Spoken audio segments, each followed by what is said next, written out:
Well, joining us in studio to discuss possible scenarios to help manage these further fuel price hikes is the AA spokesperson, Mr. Leighton Beard, and Jabulani Changase, the spokesperson of the Alexandra Taxi Association. A very good evening to you, gentlemen. Thank you so much for joining us. Good evening. Well, Leighton, let me just start off with you just to recap the fuel hikes that kicked in yesterday for some of our viewers. So the increase was around 26 cents, 26 to 27 cents for all grades of fuel. And if you're using 95 unleaded octane fuel in your vehicle, you're paying 16 Rand and 2 cents a litre for that fuel. If you're using 93, you're paying 15 Rand 80. I think by now we all know that 5 Rand 30 of every litre of petrol, 95 and 93 octane, goes towards indirect taxes in the form of the general fuel levy and the road accident fund levy. These are the highest the fuel prices have been in South Africa ever. And it's of great concern. And I think a lot of people think that it affects motorists only people who own vehicles. But it certainly affects jobbers, customers as well, because as soon as those prices go up, people that are aligned to his association and other taxi associations have to absorb these costs in some way. And the easiest and most efficient way for them to absorb those costs, obviously, is to put their fares up. It affects people who eat, because everybody has to eat, and food has to be transported across the country. And those people who freight that food across the country have to absorb these increases. So it is a huge issue, not only for motorists, but for consumers across the board. Yes. It is a very steep hike, and it's I think it's the fourth or the fifth hike that we've seen this year. So it is very concerning, and I think, unfortunately, at this stage, people are very worried about what's going to happen in August and the rest of the year. It seems like every single month we have to brace for another fuel hike. Yeah. Let me just speak to Theo Malele, who is the National Taxi Alliance spokesperson, who's joining us actually via the phone line. A very good evening to you, and thank you so much for joining us. Talk to us about the effects that these fuel hikes actually have on your consumers. I think Leighton mentioned that every time petrol price goes up, the rates of taxi fare also have to go up. Well, good evening, and good evening to your viewers out there, and good evening to the both gentlemen in the studio. Yeah, indeed, the fuel price increases have a negative impact on our daily takings as a taxi industry. As you would appreciate, we will be losing in the region of about just on fuel on a daily basis around 300 to 500 rands per week, which is almost 2,000, and we look about losing over 20,000 just on fuel. And you should appreciate that the price of spares will also be affected. So will the price of the other loops that we use as an industry. So this is very, very troublesome, given that we're charging charitable fares as opposed to market-related fares, given the shortfalls of us not being assisted in terms of subsidies. Now, let me just cross over to Ian Cruikshanks, who is an economist. Good evening to you, Ian. Thank you for joining us. Apart from the taxi industry, talk to us about some of the other people that are affected along the whole cycle of life and how this impacts the economy when petrol prices go up. Well, absolutely. It's not just the direct cost of transport. There is, in fact, a transport factor in the cost of everything that's produced, whether it's running machinery, whether it's running big trucks or taxis or private vehicles. There's always a cost of transport involved. So that is going to put up the total cost of living, adding to what we call inflation, not just consumer inflation, but producer inflation, the cost of producing goods themselves. And that ripples through to consumer inflation.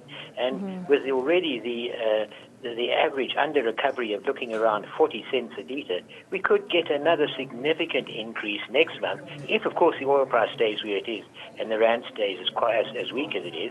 And that is just a bit too soon to say for sure.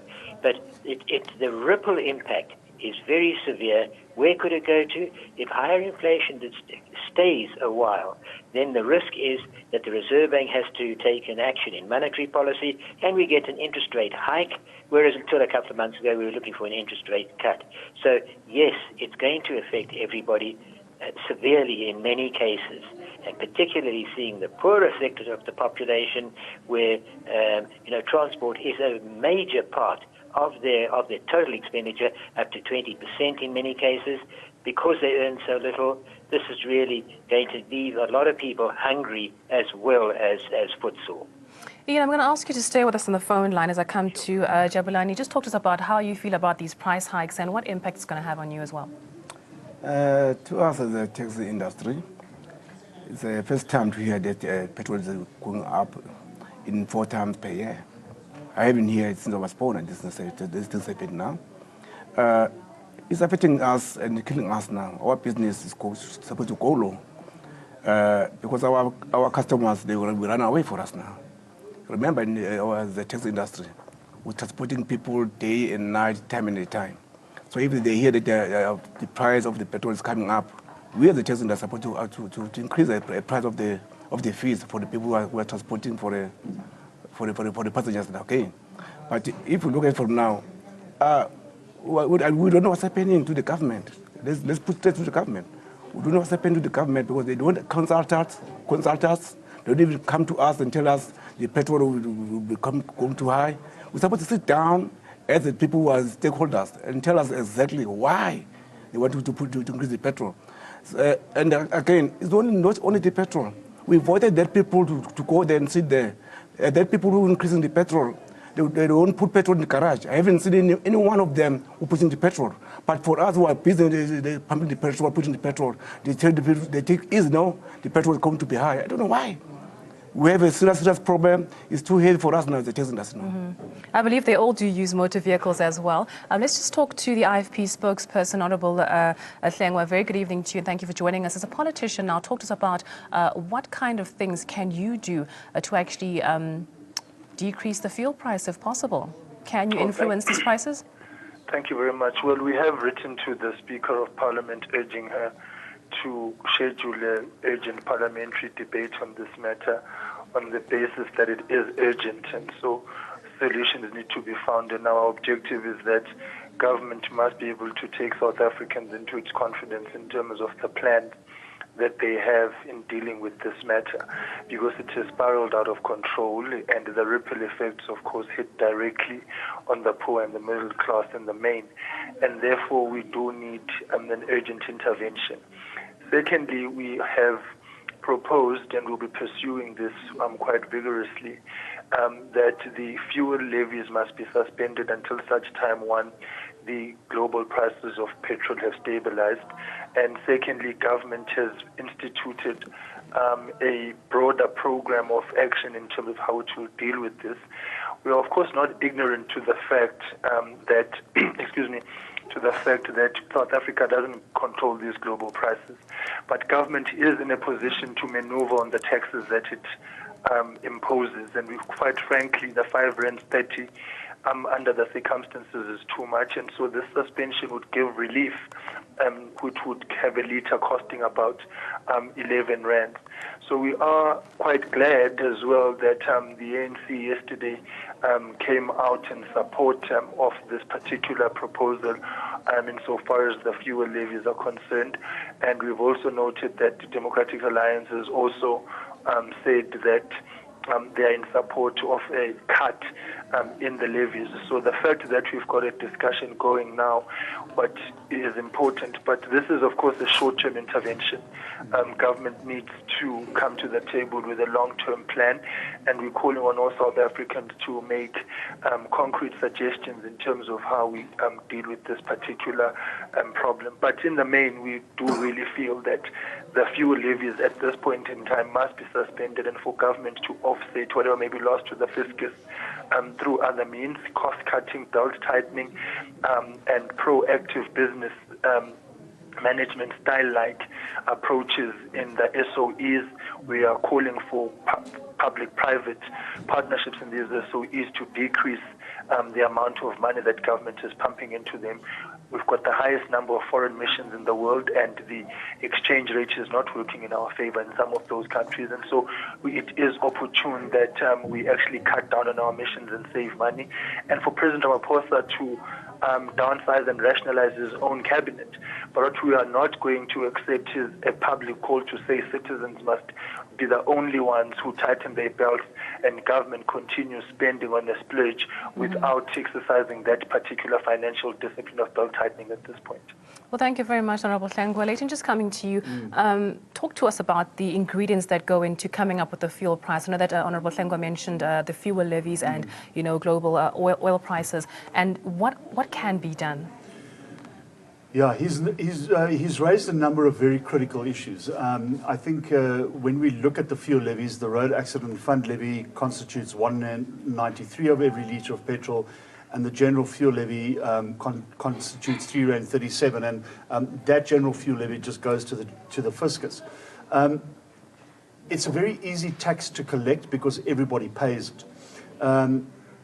If we don't pay those taxes, where will the money that those taxes generates and the projects that they fund, where will that money come from? These are some of the issues that need to be discussed.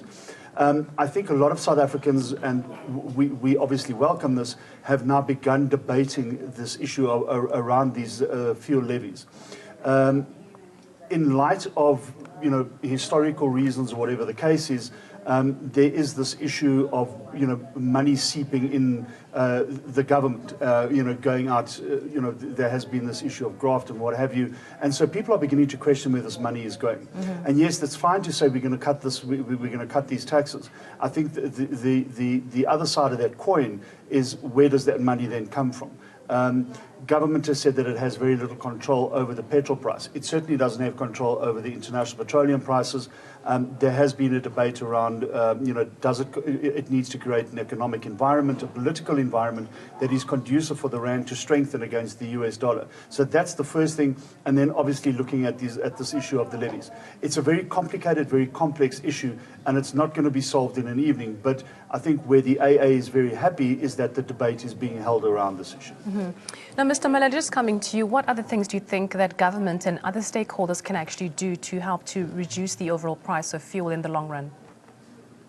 Well, we believe that the promotion of natural gas could be an alternative, but those that convert vehicles to utilize gas as an energy source should be considerate in terms of their cost, for conversions. That's one. And the second aspect should that be of decongestion of traffic through, traffic officers, instead of hiding, they should actually help traffic to flow. And instead of stopping cars during peak hours, because that also contributes to spectator value. And spectator value then also, increases congestion. So we need to let the traffic flow, and that will also, pay ripple plus effects onto the environment. As it were, we are actually depositing a lot of carbon footprint onto the environment. And you look at a lot of mixed traffic, there is mostly, 2 people at the most in most vehicles. And we can actually do something about that as a country in order that we save the environment, and at the very same time, we save on fuel consumption, and we become a better society. Now, Mr. Craig Shanks, let's talk about some of the interventions that we can actually implement to stabilize the economy. I know that Minister Mokonyane mentioned things like getting more investors to actually help to cap the fuel price hikes. Are these the places that we should be looking to actually solve this problem? Yes. Well, let us say, first of all, that, the 2 major factors. One is the oil price, the international oil price. We cannot intervene. There's nothing we can do about it. That's an international free market price, so we have to accept that, and that's the major impact into the cost of refined fuel, petrol and diesel in due course. The other point, I think, is all the add-on taxes and levies that go into and pushing up the fuel price beyond just the impact of the oil price. We have to say, why is it? It's because we have a very weak rand. What can we do about that? That is securely in government's hands, and we have to make sure we have to attempt to ensure a move to where international ratings agencies will say, look at the sense of responsibility that South African government is showing, and by doing that, they will then start wanting to invest in South Africa, and we will then see the value of the rand appreciate instead of this rampant depreciation we've had recently. So, the effort has to be made primarily in government itself, because that is what they can make an impact. Let us just show that we don't have to run big deficits, that we should live within our means, and it would be good if government could set that example. By doing that, we would get better rated, we would get a stronger currency, and we would be paying fewer rands for the petrol that we all have to buy. That may be the secret of it. It's a long-term challenge, but it is something we should be able to do something about. It's in government's hands. Ian, just lastly, I mean, while we're working on that long-term plan, how should South Africans actually survive all of these price hikes, especially considering that when petrol goes up and goods and services go up, people's salaries don't increase every month? No, absolutely not. And this is really very difficult for the average man in the street, particularly the poorest people, because the cost of transport, taxis and so on, is it's a larger part of their total cost of living than it is to those better off citizens. And this is a problem where desperately does need something done about it. As far as intervention is concerned, no, that can't be done. But as far as the average driver, motorist is concerned, it's a question of saying, do I really need to go to the shops twice a day? Do I really need to race from traffic light to traffic light? Could I just perhaps, by showing some patience, just and go along at a steady pace rather than racing from block to block, as so many people do? And I think if there was that sort of sense of responsibility shown by the average South African, we could then find that their cost of living, cost of transport, cost of living may not go up as high as it would otherwise be. So yes, there's something we can all do about that, and it's just being temperate rather than being reckless. Well, thank you very much for your input. Mr. Hlengwe, just your closing comments as well. Should we park our cars and start riding bicycles or those hoverboards perhaps, walking to work? The situation of traffic in South Africa, because the road infrastructure is quite congested. So those alternative means of transportation are very, very important, and of course they are a positive response to the challenges we have on the environment. So I think on a serious note, we must also look at the way and means in which South Africans are traveling and the nature of our roadwork infrastructure and the transportation infrastructure in general, and the fact that we do not have these conducive linkages insofar as the transportation system is concerned. And of course the conversion of all sorts of suggestions that have been placed on the table in terms of what can be used to substitute petrol are all welcome, but those are all long-term things that will not happen today. What we should concern ourselves with right now is the fact that the struggle is real. The struggle is today for the ordinary man in the street, to the poor people, and we need to give them some sort of relief at this point in time. If the taxi industry is concerned about this, then we must be very, very worried, because they transport so many people on a daily basis. And the fact that you've already seen a public resistance, a commuter resistance in Durban, where commuters are saying we do not have the money to pay for the transport that is being charged. So if we offer this relief, the other expectation is on the taxi industry then to lower its prices if we are able to achieve a suspension of this, because it cannot be that once petrol prices have gone down dramatically or this relief is provided, that they do not offer, translate that relief into a tangible reality for commuters. So this needs to be a broader discussion. But let's set the ball rolling. Let's begin laying a foundation for it with short-term, medium-term, and long-term interventions, because our people are struggling and suffering, and there's an expectation on their part that solutions be found. And so the Speaker will be well served at this point in time to speedily convene Parliament so that you can be able to interact with government and the ministers in particular, on how we're going to deal with this situation. The ball, as far as we are concerned, is in the Speaker's court. And Mr. Malele, your closing comments? Certainly. Let the bus companies that are raking in millions and millions of rands from subsidization stop being subsidized, and let that money help us to offset some of the costs that we are bearing. And let also the Road Accident Fund work as a professional corporate body, and let there be no maladministrative reports that we get as a result of the misuse of funds.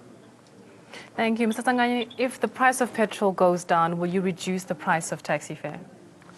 Well, remember, if the petrol goes down, maybe it goes down with 2 rand or 1.50 rand. But when it goes up higher and higher and higher. So it's not easy for us to come down again. Remember, what is supposed to do the government? I think the government is supposed to increase the money for the workers firstly, before they increase everything. And again, as the taxi industry, we're not happy about this, what's happening, because they're not consulting for us down there. Remember, I think as far as I think now, they're paving a way for BRT or Rea Vaya, that buses for government buses to come on a clean road. That's why they're increasing petrol left and right and left, because they know that there's a bus at the left-hand side that they want to implement it to us. That's why we are not even happy with all that Rea Vaya or BRT stuff and e-tolls, everything that one.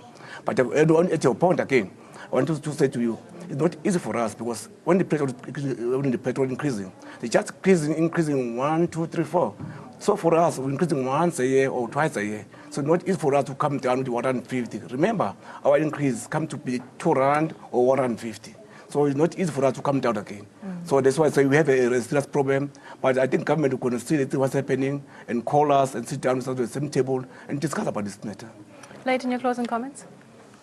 Yeah, I think this issue of fuel price rises and is very complicated. And I think from the AA's point of view, we're very happy that a debate is being held around this issue of what constitutes the fuel price, around this issue of the fuel levies, around the issue of the exchange rate and the economy and the political environment. It's not going to be an easy thing to sort out, but the process has to begin, and I think we're happy that the process has already begun. Thank you very much to our panelists this evening, and we'd like to hear from you, the viewers at home. So do send us your tweets at Afro World View.